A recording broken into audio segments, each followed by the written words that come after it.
अस्सलामुअलैकुम। 10 मुहर्रम में ये शरबत बनाया गया था, तो हमारा पैकेज ख़त्म हो गया, इस वजह से आज वीडियो अपलोड हो रही है, इसके लिए सॉरी।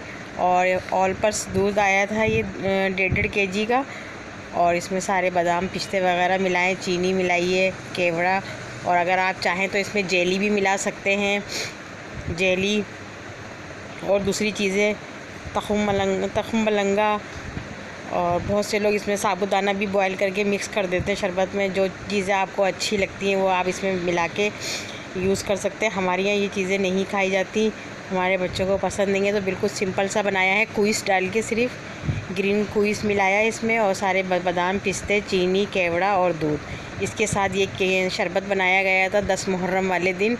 और भी मैंने दूसरी वीडियो बनाई है, वो भी बहुत जल्द अपलोड करूँगी मैं, क्योंकि पैकेज हमारा कल ही हुआ है। और देखें ये शरबत का कलर कितना अच्छा आया है ये, और पीने में भी बहुत मज़े का था। वैसे भी मुहर्रम का शरबत बेहद अच्छा होता है जायके में, इसका एक अपनी लज्जत होती है इस शरबत की, क्योंकि ये हज़रत इमाम हसन हुसैन के नाम का बनता है। और मुझे उम्मीद है कि आपको ये शरबत पसंद आएगा। और ये मेरी छोटी वाली लड़की मेमूना तारिक हैं, जो बीच वाली, उन्होंने बनाया है ये। और इसी के साथ नेक्स्ट वीडियो मुलाकात होगी। अल्लाह हाफिज़।